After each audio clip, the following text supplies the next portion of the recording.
आपण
काही नवीन नाही, फक्त लक्ष द्यायला पाहिजे.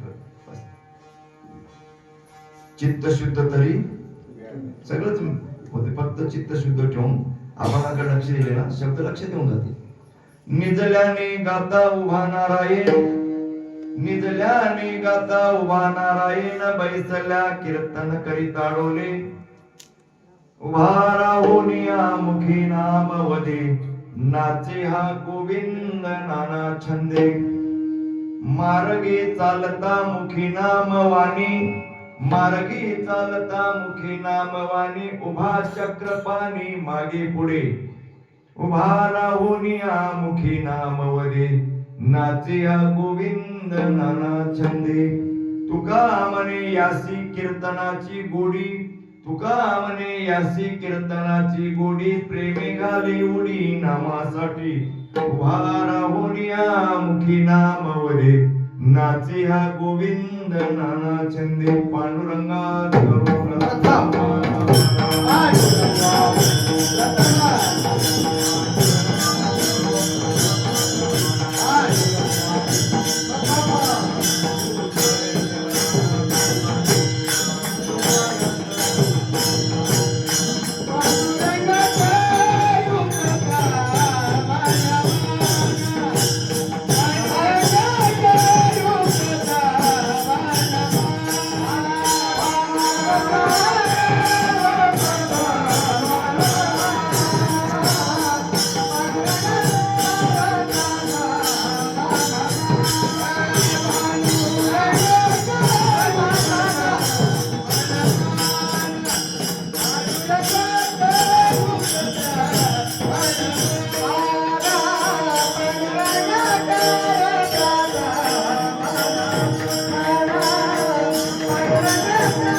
त्यांच्या कृपाने कथेचा विस्तारून बाबाजी सद्गुरु दास तुका.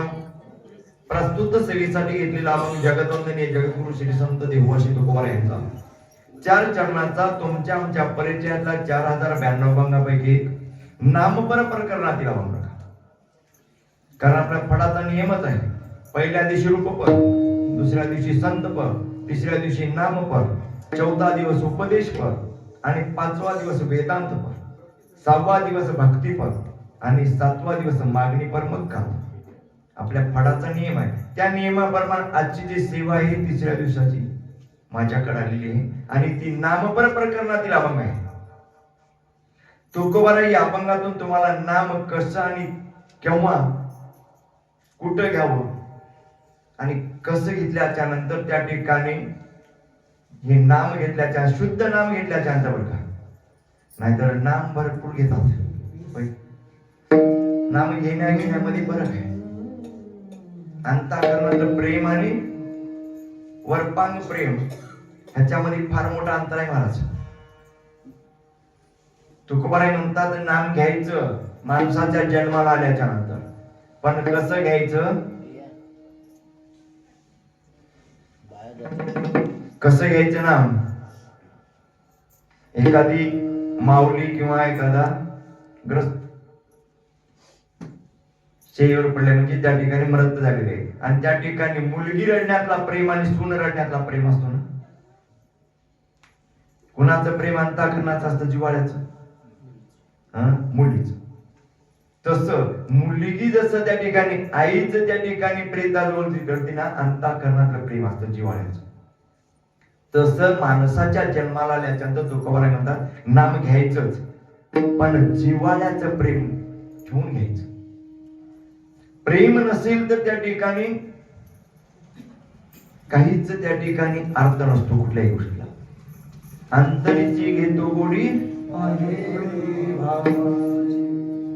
भगवान परमात्मा तुम्ही कसे नाम घेतात, काय घेतात, तुम्हाला वाटते त्या ठिकाणी मला कोण बघलाय.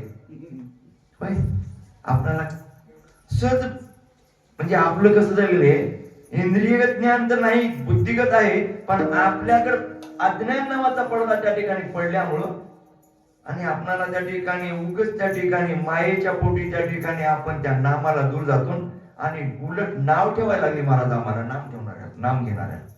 नामात काय पडले, भजनात काय पडले, आता काय पडलं तिकडेच जाणार आहे बरं का लोक सध्या. आता कशात काय पडले मग सांगा की. होय बरोबर आहे, तुमचंही म्हणणं बरोबर आहे. नाम घेऊ नका, भजनात काय पडले, नामामुळे काय होते, तुमचं सत्य आहे. पण आमचे तो खबर आहे म्हणतात, गर्भी असता बाळा कोण पाळी त्याचा लळा, कैसा लागवी सूत्रधारी करपाळवा माझा हरी. गर्भात असताना बाळाचा लळा कोण पाळते, आई वडील का. लेकराला जन्माला आल्याच्या नंतर त्या ठिकाणी काय पाहिजे, आता तुमची आमची उगा धावपळ आहे महाराज, पण तुम्हाला काय पाहिजे ते अगोदरच त्या भगवंतानं त्या ठिकाणी निर्माण करून ठेवलं नाही बरं का. कारण आठवसी पोषितो जगासी.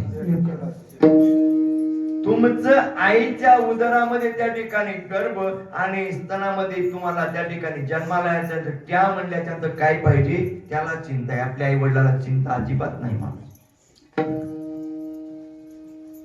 तर आपण काय करतो, त्यानंच दिलेला देव आणि त्याचाच नामचिंतन घेण्यासाठी त्या ठिकाणी झिजवीत नाही. आता बरेच लोकांची अशी परिस्थिती, म्हणून त्या ठिकाणी आमच्या साधू संतांना त्या ठिकाणी तुमच्यातली उणीव कळाली, म्हणून त्या ठिकाणी हे सगळं मेळावा तयार करून तुम्हाला सांगायची वेळ आहे लागली. माणसाला खरं तर सांगायचीच गरज नाही. माणूस म्हणून जन्माला आल्याच्यानंतर सांगायची गरज नाही का. अनेक खाणीमध्ये त्या ठिकाणी यातना भोगून भोगून भोगून तिथलं दुःख भोगून त्या ठिकाणी इथं आलेलं आहे. आणि माणसाचा देह म्हणजे त्या ठिकाणी जर शुद्ध जर वापर केला या देहाचा, शुद्ध भक्ती केला किंवा शुद्ध नामचिंतन केला, तर या देहा एवढा पवित्र देह कोणताच नाही. याची देही याची डोळा, याच देहानं काही करता येते. आणि इतर देहामध्ये गेल्या त्या बघूत बघूत म्हणलं तर त्या ठिकाणी नाही. म्हणजे तुकोबाराय सरळ सरळ सांगितले, ऐका गा हे अवघे जण, शुद्ध मन ते हित, अवघा काळ नव्हे जरी, समयावरी जाणावे. इथं समय आलेला आहे, तुमचा समय आलेला आहे. इथं काय आलेले समय, प्रारब्धानं त्या ठिकाणी तुम्हाला इथं आणलेलं आहे बरं का. आणि या समयाचा त्या ठिकाणी तुम्ही जर वेळेचा गैरफायदा उठवला, बघूच म्हणजे उद्याच्या महाराजांच्या कीर्तनात बघू टाळी वाजवली या शरीराचा वापर, आणि रात्री जर उचकी दिला तर कोण वाजवेल? नाही देहाचा क्षणभंगूर नाही भरोसा. म्हणून तुकोबारायचं म्हण नाही बाबा कीर्तनात बसल्यावर तर टाळी वाजव म्हणली, पण वाजवणार महाराज काही माणसं लई चिकट राहतात. संसारात चिकट राहावं, संसारात चिकट असावं का? संसार सुद्धा परमार्थच आहे. तुम्ही जर त्या ठिकाणी जोडून या धन संसार त्या ठिकाणी सोडा, असं 4 वेद 6 शास्त्र 8 पुराण कुठे सांगितले, पण असोनी संसारी आता हिमतीनच बोलायला 2 कीर्तनकार पुढे बसले आणि महाराष्ट्रातलेच वादक आहेत, महाराष्ट्रातलेच कीर्तनकार आहेत, सांभाळून होऊन जाते. ह्यांना नाही धन्यता द्यायची, माता पितांना धन्यता होती. शुद्ध बीजा पोटी मग एवढं कळते तर आपण का बरं नाम घेणं सांगा बरं. कीर्तनात बसल्याच्या नंतर टाळी वाजविनात महाराज काय सांगावं, एवढे बैमान लोक झाले इथं आल्यावर. आणि समजा तुम्हाला समजा एखादं संकट आलं, समशानातून जायचंय, समशानातून वाट आहे, रात्रीचा अंधार पडलाय, त्यावेळेस राम राम राम राम नको म्हणत तरी घेता उगच म्हणता की नाही. आणि इथं म्हणलं तर काय होते, तोंडच खुलं बरं का. तसं नसतंय, काही काही गोष्टी कुण्या ठिकाणी करावं तेच करावं. भाग्यवंत म्हणून या काय भाग्यवंत आहे तुमचं गाव बरं का. ह्या गावामध्ये कीर्तन करायला आवड वाटते. माझी जातीचे मज भेटो कोणी, आवडीचा धनी भिडावया, आवडीच्या हरी अंतरा पासोनी, ऐशियाचे मनी अर्थ माझे. तुमच्या गावात कीर्तन करायला आवडते कारण फळाचं गाव आहे. काही गावात कीर्तन करायला जावं तुम्ही, फळ माहित राहीना, काही माहित राहीना, नुसतं कीर्तनात बसायचं माहित राहीना महाराज बसायचं. ह्या गावात चिंतन चालतंय. ह्या गावासाठी तुकोबारा एक अभंग लिहिले बरं का, अभंग लिहिले तुकोबारा अशा गावासाठी. धन्य तोची ग्राम चेते हरीचे दास, धन्य तोची वंश भक्ती भाग्य, ब्रह्मज्ञान तेते असे घरोघरी, धन्य नरवणारी चतुर्भुज, नाही पापा रेग काळाचे खंडन, हरिनाम चिंतन घरोघरी. तुका म्हणे तीही तारिली सकळ, आपुल्या कोटी कुळासहित पै. असं गाव त्या ठिकाणी जे आहे ना, या गावासाठी तुकोबाराय म्हणले तुमच्या गावाच्या आश्रयानं तुमच्या कोटी कुळाचा उद्धार होऊ शकतो, एवढं त्या ठिकाणी भाग्य प्राप्त होते महाराज. मी बोलत नाही, गाता वाचून पहा.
कसं वळण पडावं, ते पडली वळण.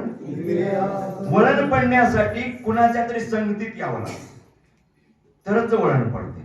इथं आल्या तुम्ही जर हे काय करणार आता सध्या पहिल्या क्रमांकाची श्रवण भक्ती चालू आहे तुमची, श्रवण नावाची भक्ती. तुम्ही ऐकू लागल्या, मी काही जरी सांगतो तुम्ही ऐकणार, ऐकणार का नाही? हो, ही श्रवण भक्ती झाली. आणि रस्त्याला जाताना काय करायचं, मनन म्हणतात त्याला. मनन म्हणजे मी जे काही सांगितलं त्याच्यावर मंथन करायचं आणि जेवढं तुमच्या कामाचं आहे तेवढं ऍड करायचं आहे मेमरीमध्ये, आहे की नाही मेमरी? हा, ही मेमरी एवढी मोठी आहे, काही जरी ऍड केला तर असतंच मध्ये. मग ते जेवढं कामाचं आहे तेवढं ऍड करायचं आणि बाकीचं डिलीट करायचं. आणि जेवढं ऍड केलात ना त्याचं पठण करायचं. काय झालं, श्रवण मनन पठण, मग आपोआप ध्यास लागतो. आपोआप कसा ध्यास लागतो, इथं लागणार महाराज, पण संसारातला एवढा ध्यास लागतो, एवढा ध्यास लागतो. थोडस साईडला जाऊन सांगतो तुम्हाला, संसारातला ध्यास, पण इकडला ध्यास लागत नाही माझा. एका सावकारापाशी कापड दुकानामध्ये मुनीम होत एक माणूस, ध्यास लागण्यासाठी. आणि ती मुनीम मात्र त्या ठिकाणी काय केलं, दिवसभर कपडे कातरत होत आणि ते कपडे कातरून कातरून कातरून त्याला तेच ध्यास पडली वळण.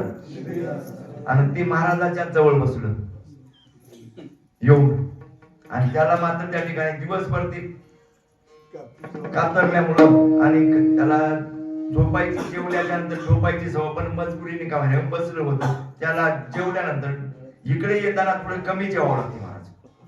हो, जास्त जेवलं तर डुलक्यात येते माणूस. कसं डुलक्यात येते माहितीये का, आम्ही लहान असताना आमची आई दळायला उठत होती पाठी, आणि हे लेकरं किरकिर करायला आमचे, तर म्हणजे आम्ही तर त्यांना मांडीवर घेऊन झोपत होते, दळत होते. एवढं छान झोपला ती, तसं हे टाळ वाजलाले, गायन करायला, मृदंग वाजलाले, मधल्याला मस्त झोपला. तसं त्याला झोप लागली विचारायला. आणि त्यानं काय केलं, त्या महाराजाचं धोतर धरून कातू लागले. 350 रुपये मीटर, 350 मीटर, किती फाडू सांगा म्हणाले. काय लागली त्याला, वळण लागली, वळण. तसं इथं नामचिंतनाची वळण लागू द्या. इथं श्रवण केलात ना, जाताना मनन करायचं आणि पठण करायचं. तुम्ही झोपीत सुद्धा विठ्ठल विठ्ठल म्हणता, म्हणून तुकोबाराय म्हणले. आणि जर झोपीत जर विठ्ठल विठ्ठल म्हणला तर काय करतो, पहिल्या चरणात बोलतो,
ऐकला आणि मनन केला तर पठण केला, तुम्हाला जर ध्यास लागला ना, रात्री इतरच भजनातलं जी विठ्ठल विठ्ठल ठोकर पाय काय म्हणायचे ते म्हणत असा, तुमच्या म्हणजे जया जयाची आवडी तुमच्या पद्धतीने तुम्ही कशी का घेणार, पण घेतला ते जर ध्यास लागलं तर तुम्ही झोपून असल्याने सुद्धा तुमचं संकट निवारण करण्यासाठी भगवान परमात्मा उभा राहणार आहे.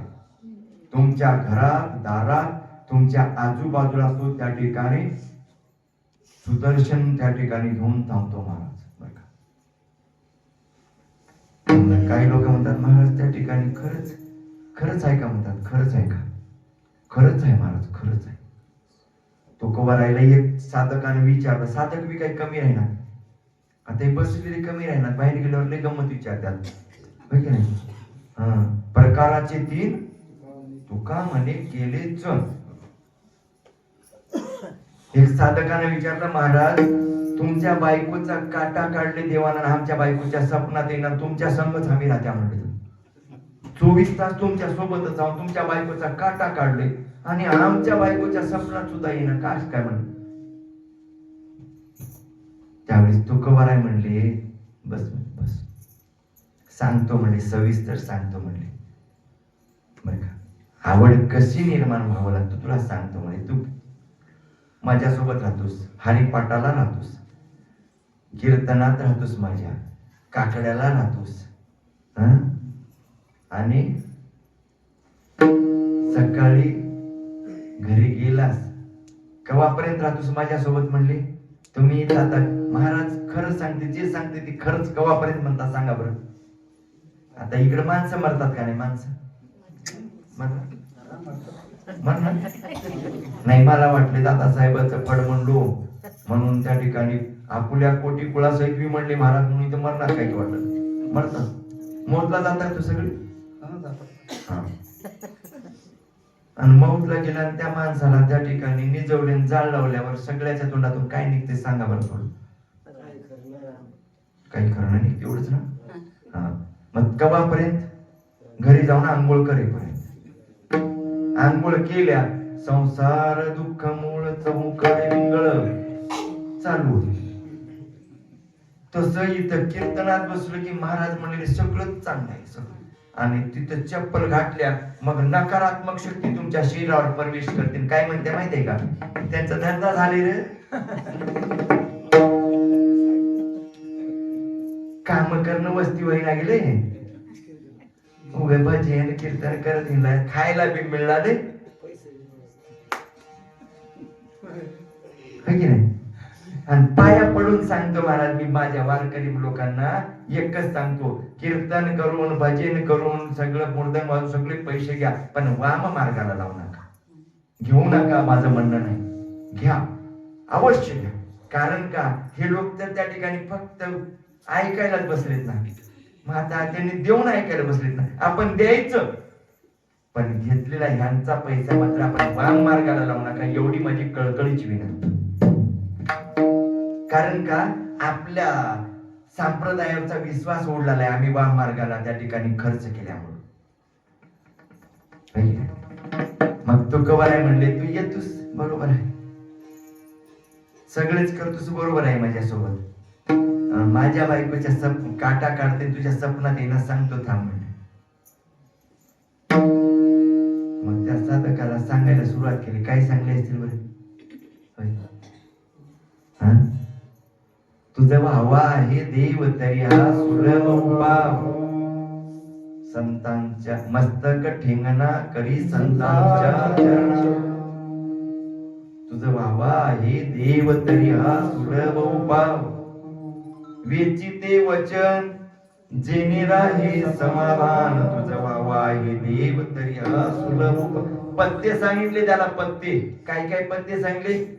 तुला देव पाहिजे ना, तुझ्या घरात मागे पुढे उभा राही सांभाळत पाहिजे ना, तर काय कर म्हणले, पहिल्यांदा तुझं मस्तक जे आहे ना संतांच्या चरणावर ठेव, आणि तुझी जी वाणी आहे ना, इथं कीर्तनात आलं की त्या ठिकाणी वेगळीच आहे, बाहेर गेले की असणार माणूस सकाळी उठल्यापासून संध्याकाळपर्यंत जे असणार पाप घडतो, कोण्या अवयवानं घडतो सांगा बरं, सगळ्यात जास्त पाप.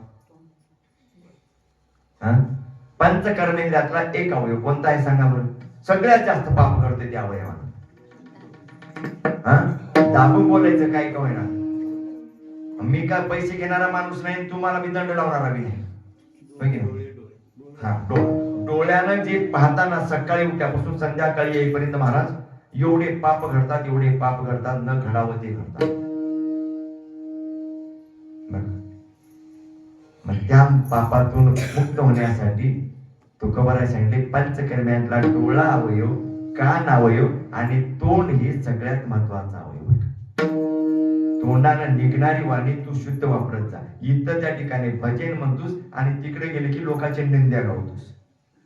आता बऱ्याच गावची इतर बोलला नाही, बऱ्याच गावची एकादशीचे भजन संपलं की महाराज भजन जर थोडं, आता मी कीर्तन जर 10 मिनिटं उशीर करा तुमचे तोंड बघू वाटलं आणि तुम्ही जर राजकारणाची गोष्टी त्याचे किती पोते सोया झाले, ह्याचे किती पोते सोया झाले, तर 3 वाजेपर्यंत झोपलो.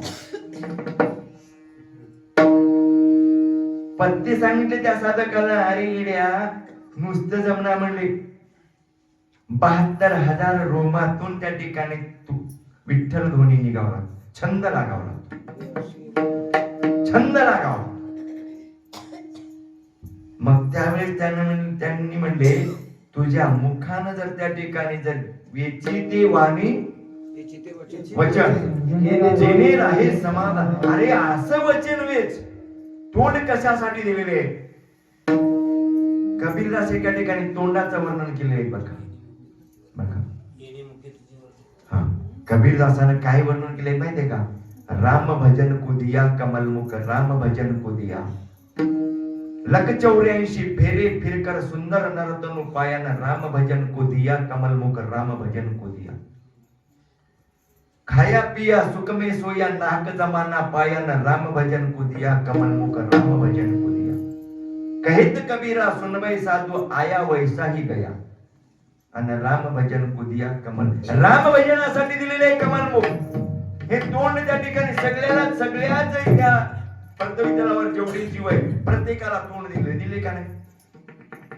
पण आपल्यासारखी वाणी दिली का? राम भजन करा वाटते का त्यांना?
योग्य वापरलास ना, तुझ्यात आणि माझ्यात एवढाच फरक आहे, दुसरं काही नाही. शरीर सारखंच आहे.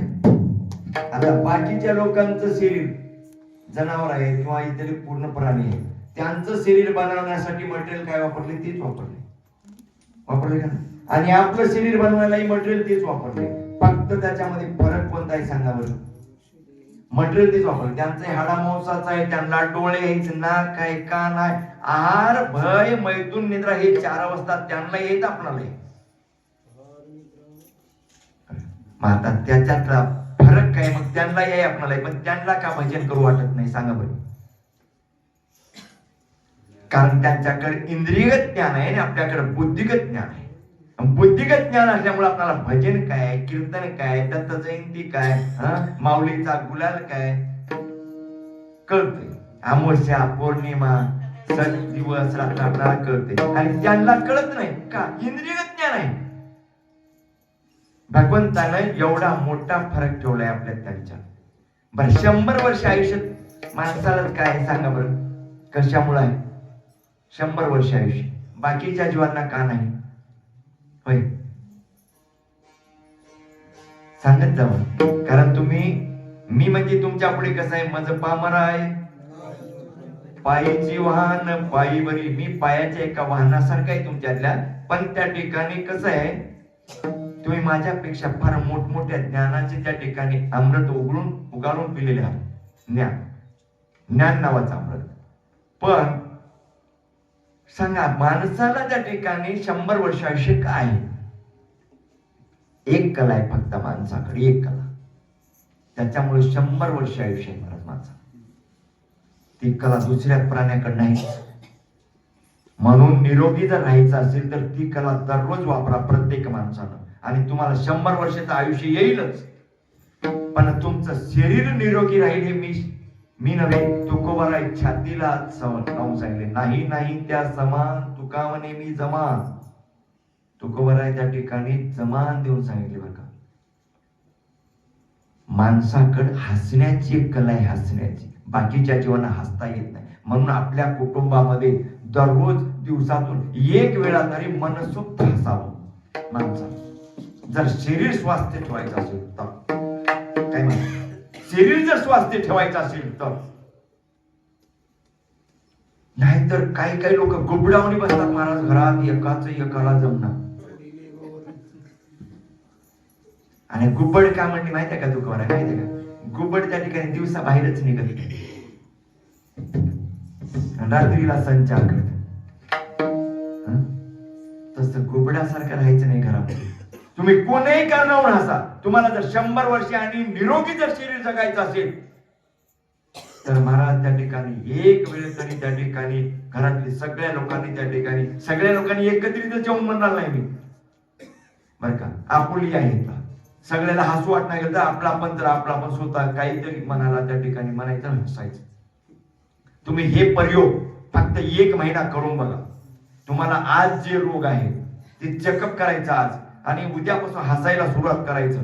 आणि 1 महिन्याच्या नंतर त्या रोगाचा त्या ठिकाणी चेकअप केल्याच्या नंतर माझा फोन नंबर घ्या. ह्याच्यावर जर रिझल्ट नाही मिळाला, शास्त्र सांगते, मी सांगत नाही, मी वाचनातून आलेले बोलतो. मी माझ्या मनानं काहीच बोलत नाही. मला बोलायची गरज नाही. गाता सोडून जायचं नाही का? गातीत एवढं आहे की त्या गातीमधलं त्या ठिकाणी मी नव्हे, या देशाची 135 कोटी जनता जरी एकाच अभंगावर आपापल्या बुद्धीप्रमाणे बोलण्याचा जर प्रयत्न केलेला तरी त्या अभंगात राहतं. त्याचं नाव आहे अभंग. कधीच भंग पावणार नाही. 4092 जाऊ दे एकाच अभंगावर. एवढी 375 वर्षाच्या अगोदर असे कविकार, असे समाज प्रबोधक, असे माणसाचा त्या ठिकाणी अज्ञान घालवण्यासाठी, विचार करण्यासाठी, त्यांना एवढं लिहिण्यासाठी कितीतरी त्रास भोगावा लागला. त्यांना काहीतरी गमावावं लागलं. म्हणून त्या ठिकाणी कुछ पाने के लिए कुछ खोना पडलाय. त्यांनी हे लिहिण्यासाठी काही उगाच त्या ठिकाणी एका ठिकाणी बसून लिहिलं, त्यांना कोणी प्राधान्य दिलं असं नाही. अनेक विरोधांना त्यांना तोंड द्यावं लागलं. तुम्हाला मला हे समजून सांगण्यासाठी. म्हणून हसत जावं. आणि त्या तुकोबारायांनी त्या साधकाला सांगितले, बाबा तू घरात हसनास आणि तोंड वापरतोस, पण इथं भजनात आलं की वेगळं, त्या ठिकाणी बाहेर गेले की लोकांची निंदा करतोस. कानानं जे ऐकावं ते ऐकनास, हातानं जे कर्तव्य करावं ते करनास, पायानं जो रस्ता चालतोस ते चालनास, जे चालावं ते. आणि उगा त्या ठिकाणी एवढी मोठी माळ घालतोस आणि बुक्का लावतोस, त्या ठिकाणी येऊन टाळवा देतोस. काय तुकोबाराय म्हणले आश्रयासाठी नाही म्हणले बरं का. आश्रयासाठी तुकोबाराय अभंग लिहिली माहितीये का. तिला म्हणले तू ह्या जन्मात तुझ्या बायकोच्या सपनात सोडून दे, अनंत जन्मामध्ये सुद्धा येणार नाही म्हणले. आसरा जर झालास तर. तुकोबाराय अभंग लिहिले, साधक झाली कळी गुरगुडीची लांबनळी, पची पडे मद्यपान भांग बुरका हे साधन, चेल्याचा सुकाळ पिंडदंड भगपाळ. 375 वर्षाच्या अगोदर लिहिले, आज ते घडायला लागले आमच्या परमार्थात. चेल्याचा सुकाळ झाला का नाही महाराज. मला बोलायचं वेगळं फीस आणि इकडे गावाल्याला वेगळं बोलायचं मध्ये हाणून खायचं. त्याला म्हणतात तरा चेले. तुकोबा तवा लिहिले ते शब्द तवा वापरले का आता चांगलं वाचून पहा. आज ते इथं मिळाले. म्हणून कीर्तन ज्याची बी तारीख घ्यायची तुम्हाला, तुम्ही स्वतः संपर्क साधायचा त्याच्याशी. आणि कीर्तनाला तारीख घेत असताना त्याच्यात थोडस चारित्र्य, त्यांना मायबापाला पोचते का पहिल्यांदा ते एक गुण त्याचा तपासा. ते महाराज जर मायबापाला जर पोचत असेल तर त्यांना त्या ठिकाणी स्वतः येऊन तुमच्या समजाचा खर्च मी बघतो म्हणत त्याची तारीख घ्यायची नाही. लोका सांगी परमज्ञान काय करता काय महाराज, परमार्थात येऊन जर त्या ठिकाणी तुम्ही कमीत कमी आमच्या संप्रदायातल्या लोकांनी तरी आई वडिलांना पोचव. तुम्हाला हात जोडून विनंती करतो. मला सांगा पंढरपूर कशासाठी वसले? साधकाला सांगायला लागले.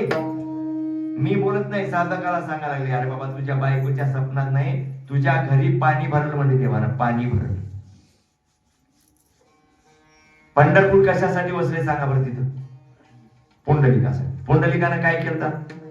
मायबापाची सेवा. खरं इमानदारने सांगा आता मला घराने किती जण मायबाप पोचले?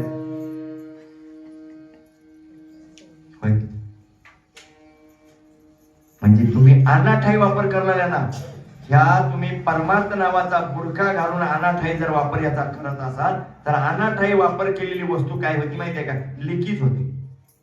आणि लिकीज झालेली वस्तू म्हणजे टाकाऊ होते. लिकीज झालेली पाणी कुठं जातं? नालीला जातं ना. डब्यापेक्षा वरफुल झालं समजा, तुमच्या घागरीपेक्षा वरफुल झालेले पाणी नालीला जातं. तसं वरफुल होऊ देऊ नका तुमच्या वागणुकीमध्ये. वरफुल जर झाला तर मग त्या ठिकाणी किती दिवस जरी टाळ कुठला तर किती दिवस सप्ताह केला तर काहीच अर्थ नाही. आजचा मेला पंजा मेला. म्हणून त्या तुकोबारायने म्हणले तुला जर भक्ती करायची असेल तर तशी भक्ती कर म्हणले. कशी? माझ्यासारखी मी सांगत तसं. आणि नाही तर तू त्या भक्तीच्या वाटाला जायला तू पक्क संसारित म्हणे. आता इथं कीर्तन आलेल्या टाळी वाजी लागले ठोकर म्हणले वाजीना. विठोबा म्हणले काय काहीच म्हणणार, लिटल लिटल म्हणणार वाजीना. मग त्याच्यापेक्षा घरी झोपा घेऊन उगा झोप तर चांगली होती, तुमचं आरोग्य तर सुरक्षित राहील. तिकडची झोप खराब. म्हशीला चारा घालायचं बी एक टाइमचं वाद उगा विसरल्या. उगा म्हशीला आणि 2दा तर चारा टाकतो. इकडे यायचं म्हणून थोडं जास्त टाकून आल्या ते बी वाटोळ करत दिलं पायात घे बिचारी. त्याच्यापेक्षा काय करायची? इथं आल्याच्या नंतर काहीच त्या मंदिरात, याचं नाव मंदिर आहे, मनाला धीर देणारी जागा. इथं आल्याच्या नंतर सर्व विसरून यायचं. सर्व विसरून. आणि सर्व जर विसरून आलास तर तुला छंद लागेल म्हणजे. आणि छंद जर लागला तर त्या ठिकाणी असा छंद लागेल, असा छंद लागेल की त्या ठिकाणी तुकोबाराय दुसऱ्या चरणात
Yeah.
छान. तुकोबाईचं ध्रुपद काय? हा, उभा राहून या मुखी नाम वदे नाचे हा गोविंद. माता ह्यांच्यासाठी एखादी ओवी, बसल्यासाठी नाही. हा, धन्य धन्य तुमच्या पोटाला येऊन मेल्यानंतर कोणीच तोंड उघडलं नाही, ठोबा रुक्माई म्हणले नाही. म्हणा माय काय न्यायचंय आपण. समजा तुम्ही शेताकडे जाताना रानडुकर जर फोडून आले, असंच बसचाल मुकाट्या, 3 गावच्या शिवारचे लोक जमा करचाल. आणि इथं जे एकदा जर ठोपा रुक्माई म्हणलात ना, तर त्या ठोपा रुक्माईच्या क्षणाचा प्रतवीचं कागद आणि समुद्राची स्याही जर करून लिहिलं ना, कमी पडतं. एवढं पुण्य आहे, एवढं पुण्य. पण कसं प्रेमानं म्हणलं पाहिजे, अंतःकरणातून. गजेंद्रानं काही त्या ठिकाणी किती वर्ष भजन केलं बरं हाक मारायसाठी देवाला, होय माऊली? गजेंद्रानं त्याला काही केलं नव्हतं. पण अशी वेळ आली होती की जेव्हा पकडलं कोण संकटानं त्यावेळेस त्या ठिकाणी एकच हक्क मारली तर धावत आला. जेवाय बसला होता, जेवायला आमचा भगवान परमात्मा जेवाय बसला होता, ताट वाढलेले होत. तर तिथून उठून प्रेमी घाली उडी नामासाठी. आणि तुम्ही आम्ही जर इथं जर बसून जर नाम घेत नसाल तर किती दुर्भाग्य.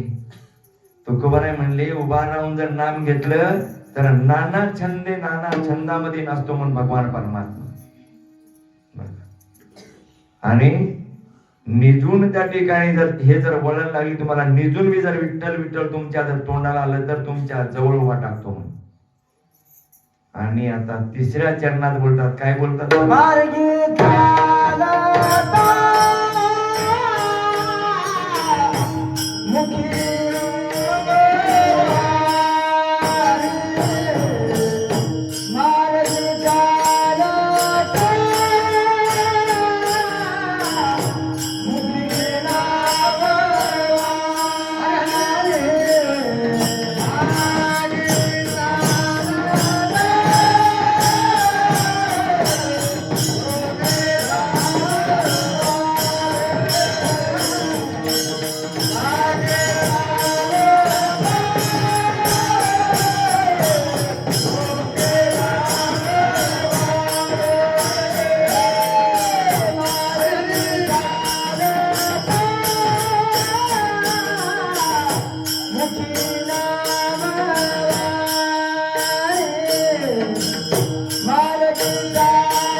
मार्गाने सुद्धा चालत असताना मुखानं नामचिंतन करावं.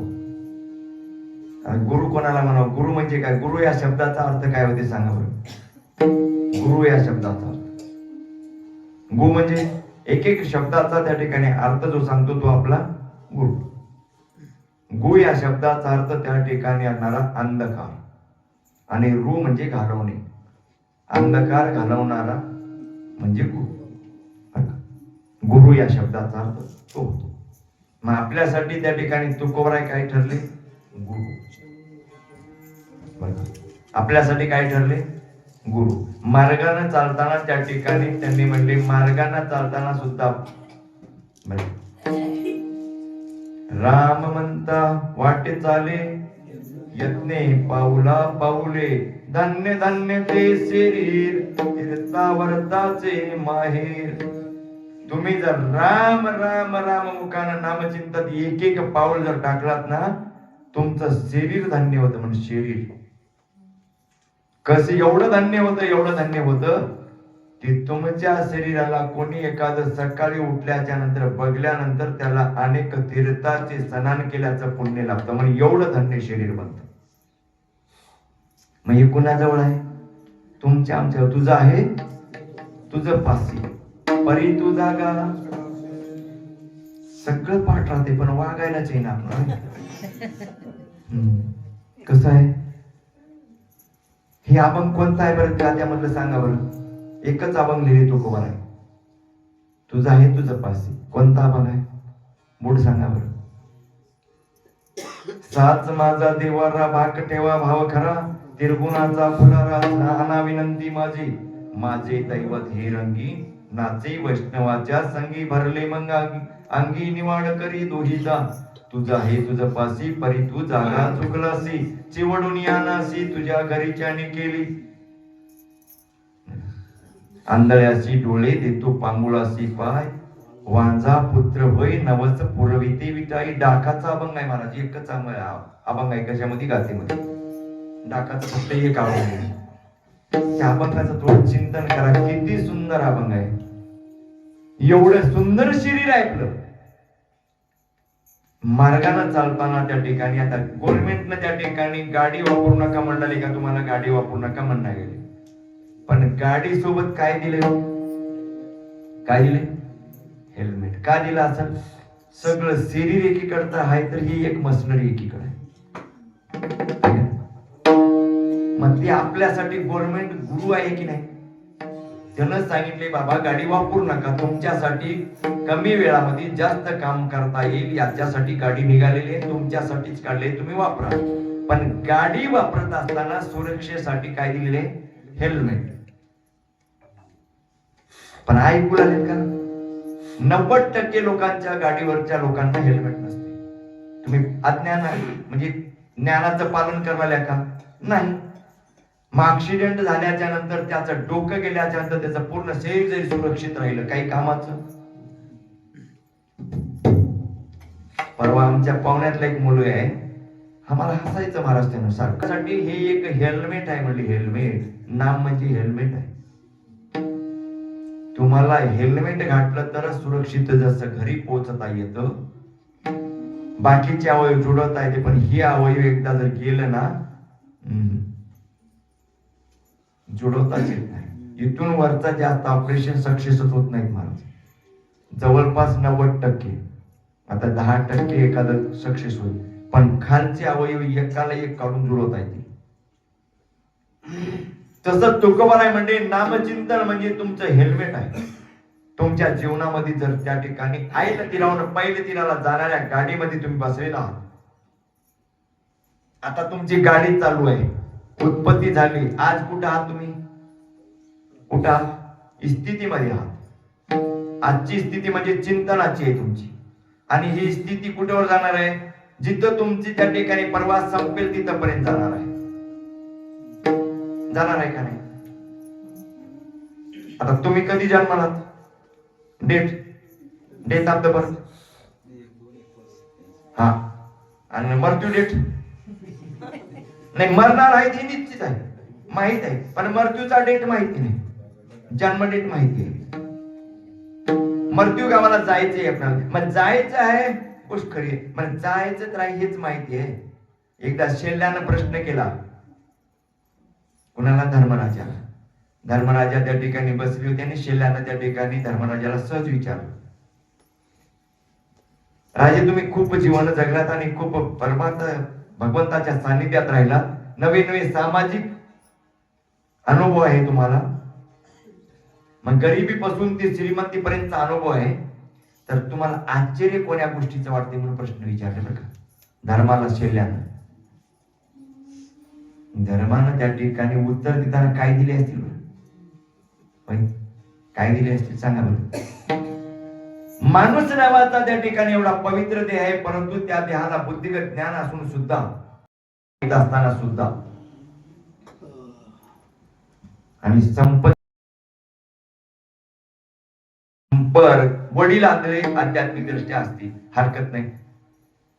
कमीत कमी वारसा हक्क तर द्यावा लागेल का नाही, हे एवढं मुलाला कळावं का. वारसा हक्क सुद्धा द्यायला नाकारले म्हणून आध्यात्मिक दृष्ट्या त्या ठिकाणी काय आहे ते आंधळे आहेत. आणि त्या गोष्टीचं मला आश्चर्य वाटतं म्हणजे धर्मराजानं. माणूस जीवन जगतो पण मृत्यूच्या गावाकडे चाललेला आहे ना. मृत्यू गावाकडे जात असताना त्या ठिकाणी त्या मृत्यूच्या गावात ज्या दिवशी प्रवेश करायचा त्या दिवशी काहीच सोबत न्यायचं नाही, इथंच ठेवायचंय. तरी सुद्धा त्या ठिकाणी आणणारा माझं माझं मी मी माझं माझं म्हणतात ना, ह्याच गोष्टीचं आश्चर्य वाटते.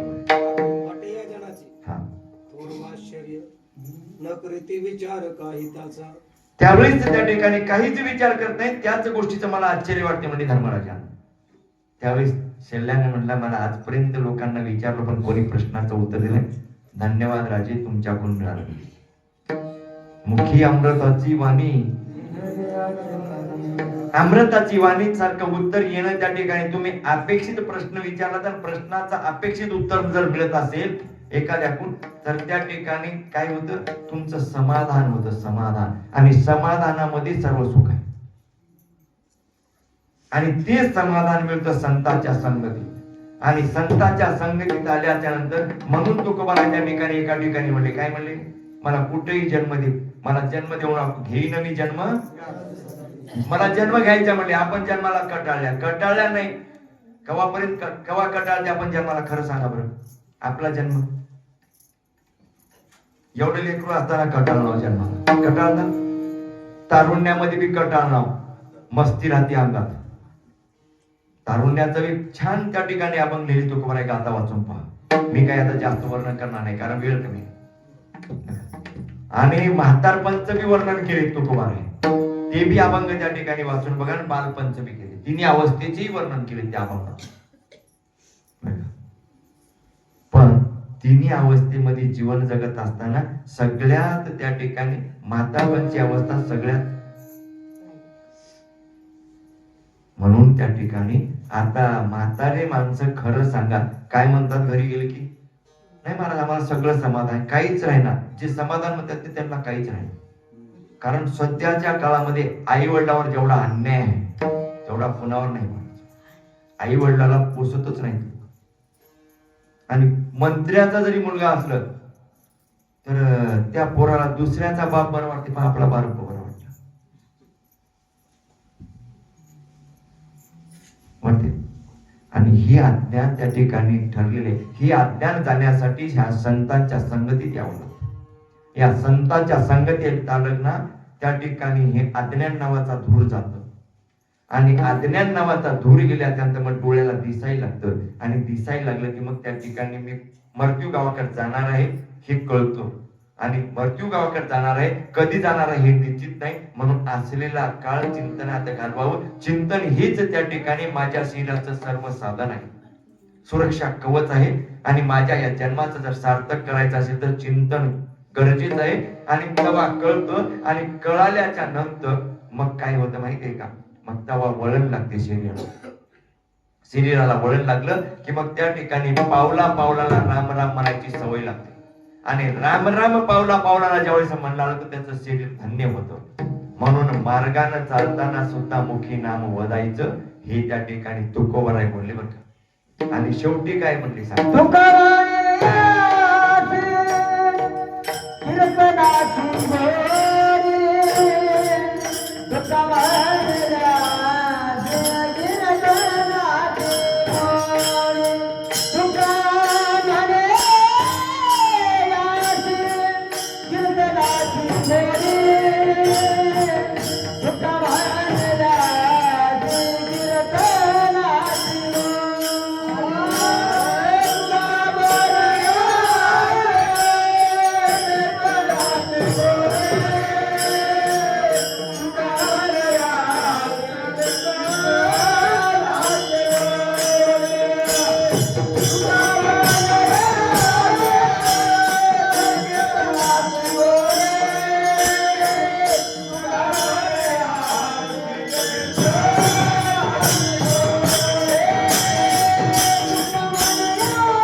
तुकोबाला शेवटी सांगतात, तुका म्हणे अशी कीर्तनाची गोडी, प्रेमे घाले उडी नामासाठी.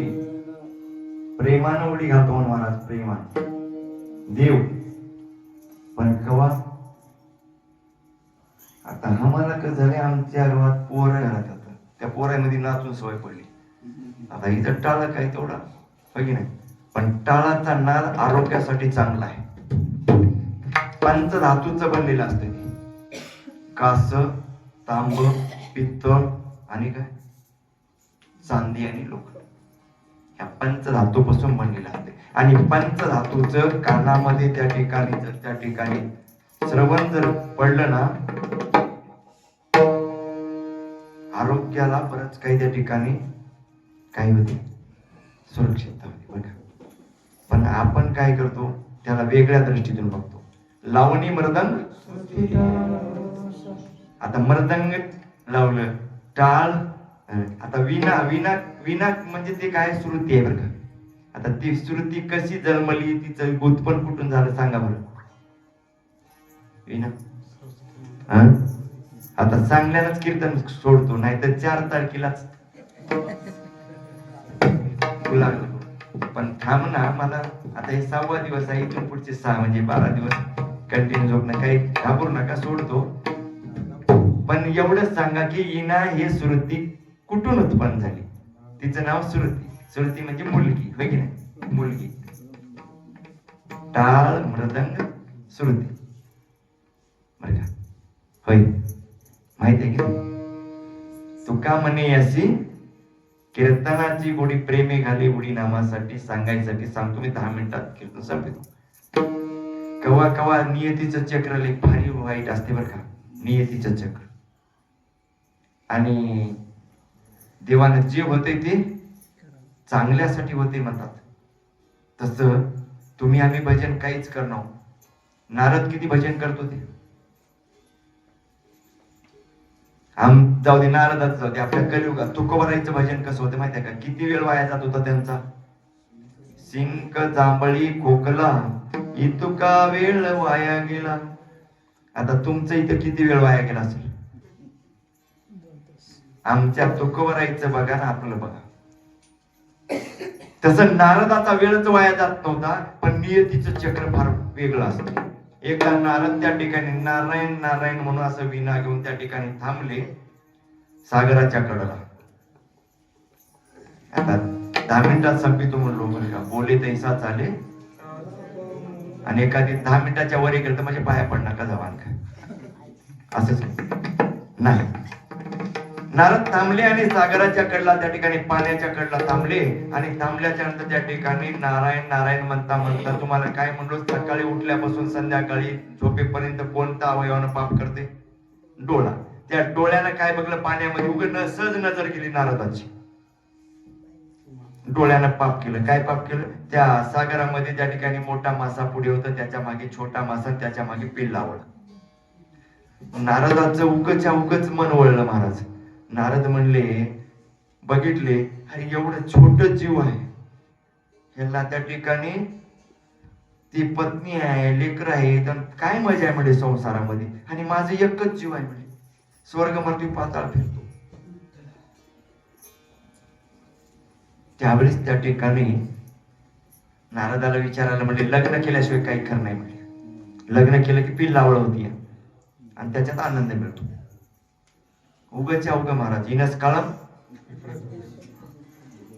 पण साधू संतांच्या जे इनसकाळ बुद्धी घडती ना, विपरीत बुद्धी घडती ना, ते काही गोष्टी चांगल्यासाठी घडतात, पुढील भविष्यात जाणून. मग ते त्या ठिकाणी इना त्या ठिकाणी घेतलं आणि लगेच तिथे क्षीरसागराच्या ठिकाणी, आता थोडं फास्ट सांगतो कारण वेळेच्या बंधनामध्ये. मग त्या ठिकाणी जिथं क्षीरसागराच्या ठिकाणी भगवान परमात्मा होते आणि तिथं जाऊन त्या ठिकाणी भगवान परमात्म्याला त्या ठिकाणी म्हणले, आता दररोज आदर वेगळा होता, आज वेगळा आदर आला. काय बघलं होतं, कुटुंब बघला होता. कुटुंब म्हणजे संसारिक वृत्ती आली, आणि संसारिक वृत्ती आली की तारुण्य. आता लग्न करायचं पोरग कसं राहते, मस्तीच असते ना तारुण्यामध्ये. मग तारुण्याच्या मध्ये गेल्यावर त्या ठिकाणी आदर बिदर करायचं विसरलं आणि देवाला म्हणले, देवा मला लग्न करायचं. अरे पण एवढी धावपळीत काय, आणि पोरी मिळणार गेल्या, तू थोडं काय तर धंद्याला लाग. धंदा जर दाखविला तर आपोआपच येतील. म्हणजे का पोरी का कोणी बाजारात मिळायची वस्तू आहे. आता लई पोर आहेत महाराज, आणि कुठेही गेले की म्हणतात, महाराज आमचं पोरग त्या ठिकाणी लग्नाचं आहे बघ. अरे असलं बाबा, पण त्यानं जर चांगलं असलं तर आमचं लग्नाचं आहे म्हणावंच लागणार. त्याच्या घरला धार लागते महाराज, लाईन लागते. आणि ज्याचं तिथं समजावं की याचं पोरग काही बी कामाचं नाही म्हणून यानं आपल्याला ऍडव्हर्टाईज करवाले म्हणायचं, सरळ अर्थ त्याचा. मग त्या नारदाला म्हणले, अरे थांब म्हणले, त्या ठिकाणी मुलगी बघूच म्हणले, बरं तुला लग्न करायचंय ना. ह्याला कसं काय बुद्धी सुचली देवाला माहिती आहे, सगळंच माहित आहे.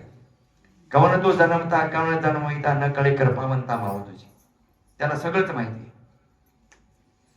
मग त्यावेळेस त्या ठिकाणी अरे थांब म्हणले, पोरगी बघायला टाइम लागते, बघावं लागते. त्या वडिलाच्या त्या मुलीच्या वडिलांना आणून तुझे सगळं प्रॉपर्टी दाखवावं, सगळं पसंत आल्यानंतर बघ. तसं नाही म्हणले तर काय जमणार म्हणले, मला लग्न करायचंय. मग त्यावेळेस त्यांनी म्हणले, बरं ठीक आहे बाबा, लग्न करायचंय ना, आता मुलगी कुठं हुडकावं. पण माणसाच्या तारुण्यामध्ये त्या ठिकाणी भान राहत नाही महाराज. मोठ्याला कसं बोलावं, लहानला कसं बोलावं काहीच माहित नाही. फटकन नारदाच्या तोंडातून काय गेलं तेव्हा द्वापार युग चालू होतं देवाचं. त्यानं म्हणला देवाला, देवा तुझा द्वापार युग चालू आहे, तुला किती बायका आहेत आता सध्या? 16,108. मग तेवढे काय करतोस, एक दे की मला. म्हटलं तारुण्यात आलं की माणूस मद होतो महाराज. म्हणून तुकोबारा एका अभंगात सांगितले, तारुण्याच्या मध्ये नमाने कोणाची सदा मुसमुसी धुळी जैसा. बरं का, म्हणजे भैंसा हे शब्द वापरले. आटूने पिटोली बांधिला मुंडासा, फिरत असे भैंसा जाण. हलगटासारखा असते म्हण माणूस. हलगटच म्हणते की इकडं, हलगटासारखी अवस्था असते मग तारुण्यामध्ये. कुणाला काय बोलायला कळत नाही. बापाला काय बोलायला, माईला काय बोलायला, भावाला काय बोलायला, बहिणीला काय बोलायला कळत नाही. ते पटकन म्हणून टाकलं. मला त्या ठिकाणी 16,108 घेऊन काय करतो, शेक दे म्हणे. देवानं म्हणलं बरं झाले म्हणजे ते लई ताप केलेत मला, तुम्ही ज्या ठिकाणी नाही तिथे लिखायचा चालू. देवानं सांगून टाकलं, मी जिथं नाही तिथं घेऊ जा. त्यावेळेस त्या ठिकाणी त्या नारदानं म्हणलं, ही इथं बसले का 16,108च्या घरी राहते का? जाऊ म्हणलं, पळत निघाला महाराज द्वापार युगा. कुठं निघालाय? सगळं फिरलं, सगळ्या जागी पट्ट्या भादर झोपूनच आहे. आता एक दोनच घर शिल्लक राहिले. एक अरण्यामध्ये, एक त्या भगवान श्रीकृष्णाच्या अवतारातल्या एका पत्नीचं त्या ठिकाणी घर अरण्यात होतं. बाकीचे 16,107 महालात होते. कोणती होती पत्नी सांगा बरं? महाभारत ऐकल्या तुम्ही? अरण्यामध्ये एकटीचं घर होतं, बाकीचीच 16,107. वा, करेक्ट आन्सर. Okay, thank you. बरोबर आहे. ज्यामध्ये अस्वलाची मुलगी होती, तिला त्या ठिकाणी अरण्यामध्ये घर होतं. तिथं जाऊन बघितला, तिथेही आहेच. आता एक रुक्मिणीचं घर राहिलं. म्हणलं आता इथं तर नसेल, म्हणलं पळत आलो. आणि पळत आल्याच्या नंतर दररोज आलं की त्या ठिकाणी काहीतरी खायला आहे का, हे आहे का म्हणून ते मागत होतं नारदानं.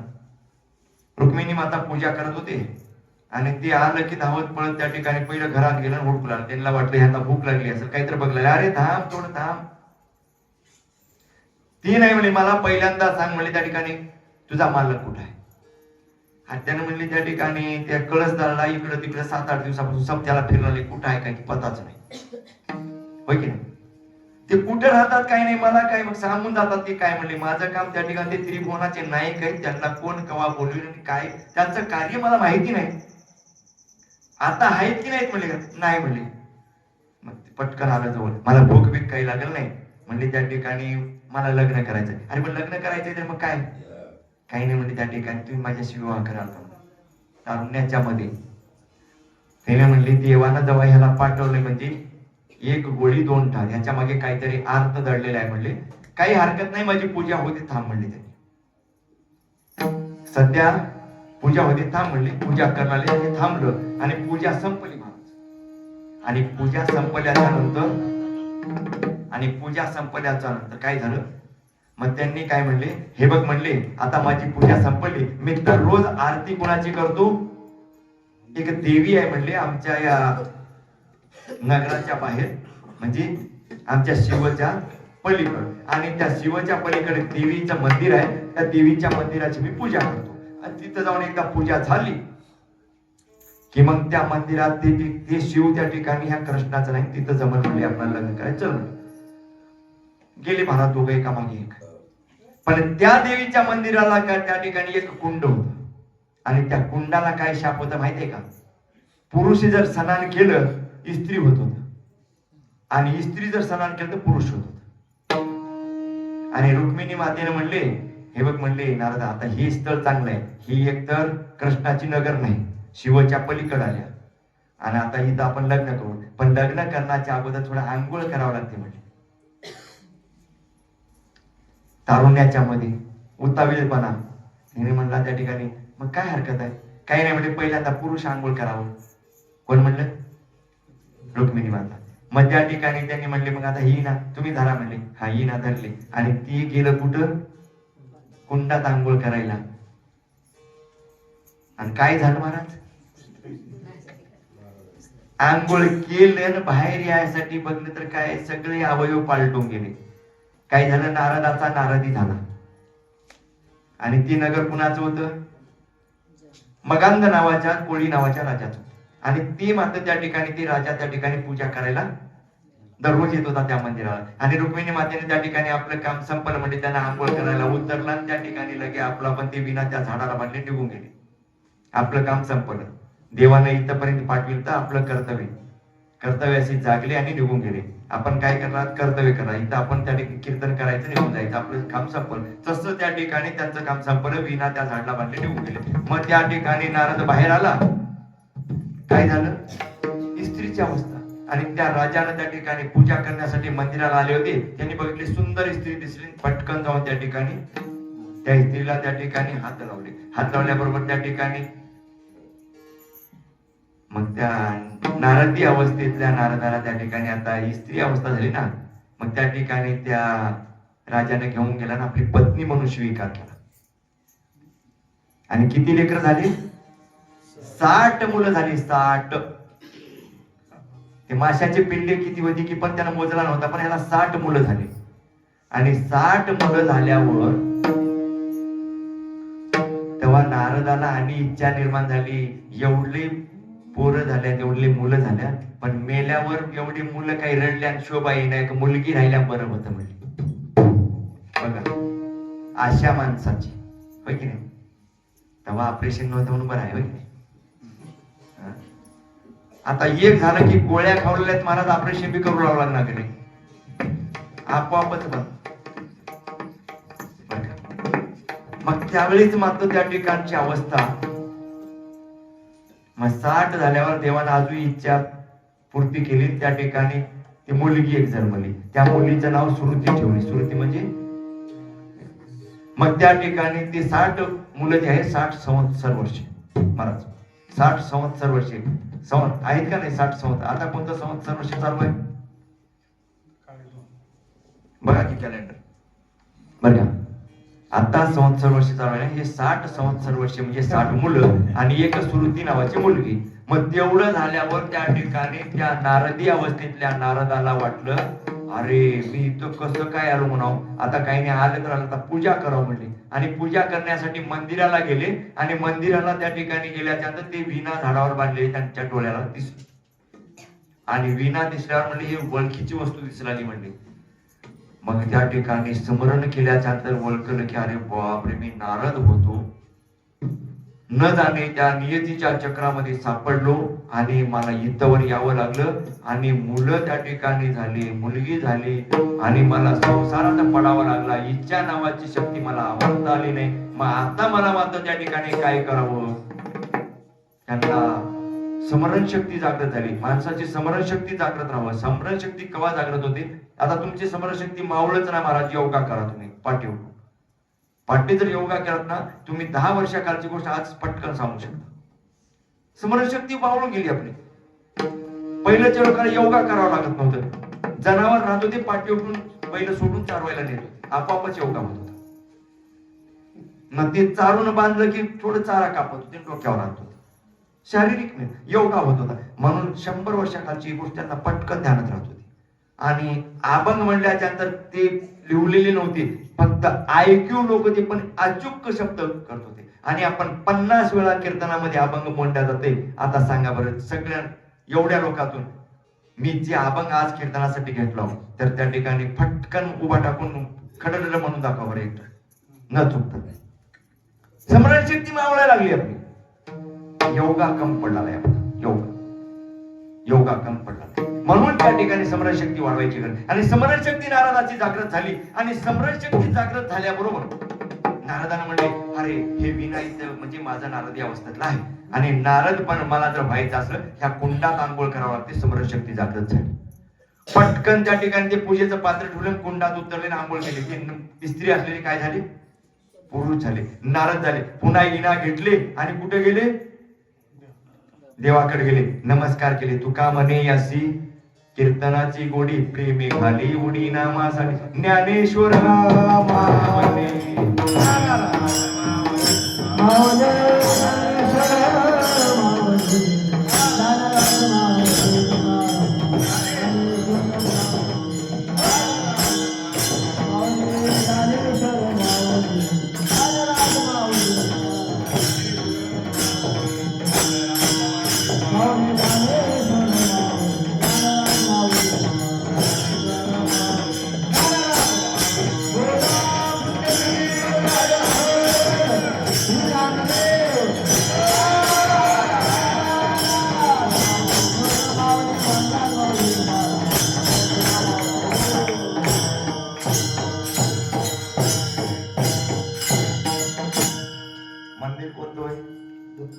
दत्तामध्ये. मग आता दत्ताचं एक त्या ठिकाणी 2 मिनिटं त्या ठिकाणी स्मरण करू. दिगंबरा दिगंबरा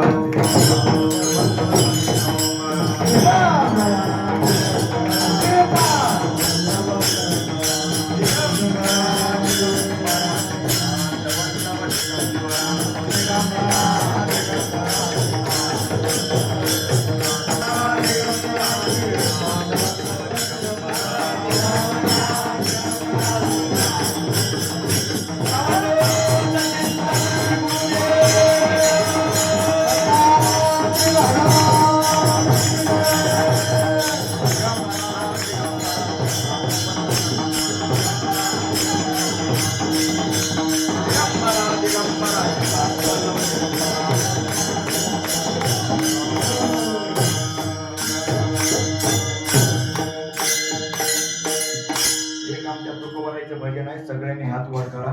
हात वाचणारे वर करा, नसणारे करू नका. स्त्रिया तेवढं वर करू नका. माहिती तुमचं हात फक्त नाकाच्या शेंड्यापर्यंत करा. त्याच्या मागे शास्त्र आहे बरोबर. आता मी सांगणार हुशारी स्त्री असलेली ओळखून घेते. खाली हात करायचे फक्त नाकाच्या शेंड्यापर्यंत. पुरुषांनी वर हात करायचे.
घडला त्याच्याबद्दल तुमच्या चरणावर अर्पण करू. ज्या वडिलांच्या पोटी मी जन्म घेतलेला आहे त्यांच्या सान्निध्यात जोडून तुमच्या पुढे जे बोलण्याचं माझ्या सामर्थ्य निर्माण झाले त्या स्वर्गवासी आई वडिलांच्या चरणावर मस्त पायाच्या प्रसादी काही बोलिलो नव्हते. माझं क्षमा करणे संती अंगभूत नोही युक्ती नोही उपदेश तुमचा बडबडी रोषेस तुमच्या कृपेचे पोचणे जन्मोजन्मे तुका विठ्ठल